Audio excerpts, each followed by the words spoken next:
ओम शांति। प्रातः मुरली बाप दादा मधुबन। मीठे बच्चे, ज्ञान की डिपार्टमेंट अलग है, योग की अलग। योग से आत्मा सतो प्रधान बनती है। योग के लिए एकांत की ज़रूरत है। स्वयं परमपिता परमात्मा शिव बाबा प्रजापिता ब्रह्मा के तन में आकर के सृष्टि नाटक के बारे में, आत्मा के बारे में, 4 योगों के बारे में और सत्य योग किसको कहा जाता है उसके बारे में स्वयं परमात्मा हम बच्चों को बता रहे हैं। तो परमात्मा पिता कहते हैं कि बच्चे, ज्ञान के डिपार्टमेंट अलग हैं, योग की डिपार्टमेंट अलग है। योग के लिए एकांत की आवश्यकता है। योग के लिए स्वच्छता की, पवित्रता की आवश्यकता है। जितना हम स्वयं को आत्मा अनुभव करते हैं और परमात्मा के याद में रहते हैं, उतना हम सतो प्रधान बनते हैं। उसके लिए बहुत सूक्ष्म संकल्प अर्थात संकल्पों से भी मुक्त वातावरण की आवश्यकता है। और वह वातावरण हमको अमृत वेले मिलता। तो हमको अमृत वेले में उस एकांत के अनुभूति के साथ परमात्मा के याद में अपने आप को सतो प्रधान बनाना है। प्रश्न है, स्थायी याद में रहने का आधार क्या है? बाबा कहता, तुम्हारे पास जो कुछ भी है उसे भूलो, शरीर भी याद न रहे, सब ईश्वरीय सेवा में लगा दो, यही मेहनत है। इस कुर्बानी से याद स्थायी रह सकती है। तुम बच्चे प्यार से बाप को याद करेंगे तो याद से याद मिलेगी। बाबा भी करंट देंगे, करंट से ही आयु बढ़ती है, आत्मा एवर हेल्दी बन सकती है। बाबा कहते स्थायी याद रहने का आधार है, जो कुछ भी हमारे पास है वह सब कुछ परमात्मा का है। क्योंकि मैं आत्मा आते वक्त निराकार निराधार आई थी और जाते वक्त भी यह सब आधार को हमको छोड़ना है, अर्थात सबसे मुक्त बनना है। यह शरीर भी मेरा नहीं है और जो कुछ भी है उसे ईश्वरीय कार्य में लगा देना है। तो बाबा कहता, इसको ही कहा जाता है कुर्बानी। और जो ये कुर्बानी प्यार से देते हैं तब स्थायी याद रह सकती है। याद से याद मिलती है, बाप की करंट मिलती है और इस करंट से आयु बढ़ती है और हम सदा एवर हेल्दी एवर वेल्दी रहे। धारणा के लिए मुख्य सार है, बाप से सर्च लाइट लेने के लिए सवेरे सवेरे उठ बाप की याद में बैठना है। रात्रि को जाग कर 1-2 को करंट दे मददगार बनाना है।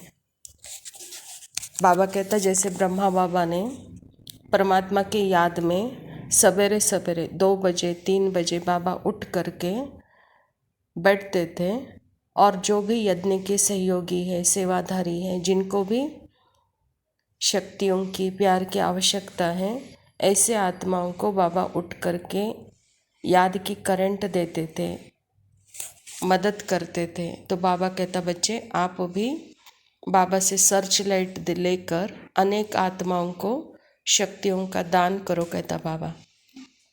दूसरा पॉइंट है, अपना सब कुछ ईश्वरीय सेवा में सफल कर इस पुराने शरीर को भी भूल बाप के याद में रहना है, पूरा कुर्बान जाना है, देही अभिमानी रहने की मेहनत करनी है।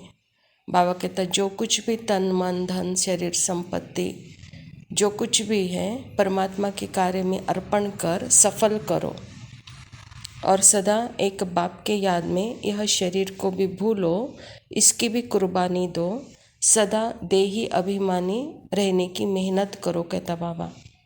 वरदान है, स्वदर्शन चक्र द्वारा माया के सब चक्रों को समाप्त करने वाले माया जीत भव। अपने आप को जानना अर्थात स्व का दर्शन होना और चक्र का ज्ञान जानना अर्थात स्वदर्शन चक्रधारी बनना। जब स्वदर्शन चक्रधारी बनते हो तो अनेक माया के चक्र स्वतः समाप्त हो जाते हैं। देह भान का चक्र, संबंध का चक्र, समस्याओं का चक्र, परिस्थिति का चक्र, माया के अनेक चक्र हैं। 63 जन्म इन्हीं चक्रों के कारण फंसते थे। अब स्वदर्शन चक्रधारी बनने से माया जीत बन गए। स्वदर्शन चक्रधारी बनना अर्थात ज्ञान योग के पंखों से उड़ती कला में जाना। बाबा कहता एक है स्व का दर्शन, एक है चक्र का ज्ञान। स्व का दर्शन करते हुए बाबा कहता स्वदर्शन चक्रधारी बनो, अर्थात मैं और मेरा। जब मैं कौन हूँ और मेरा क्या है यह जब हमको मालूम हो जाता है तो बाबा कहता है यही उड़ती अवस्था है, यही स्वदर्शन चक्रधारी है, यही माया जीत है, यही अनेक चक्रों से मुक्त अवस्था है।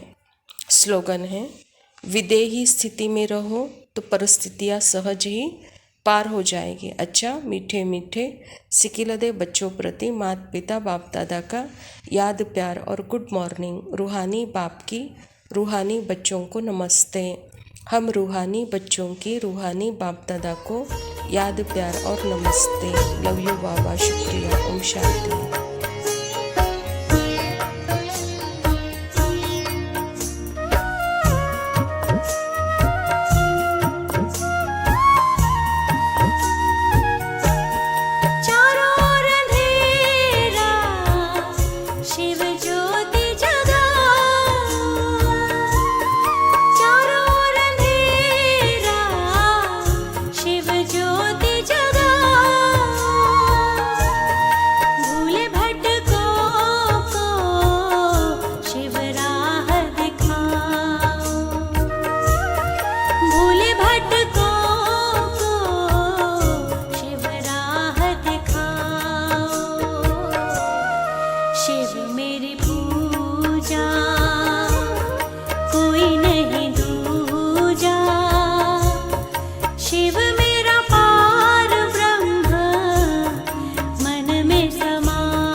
शिव मेरी पूजा।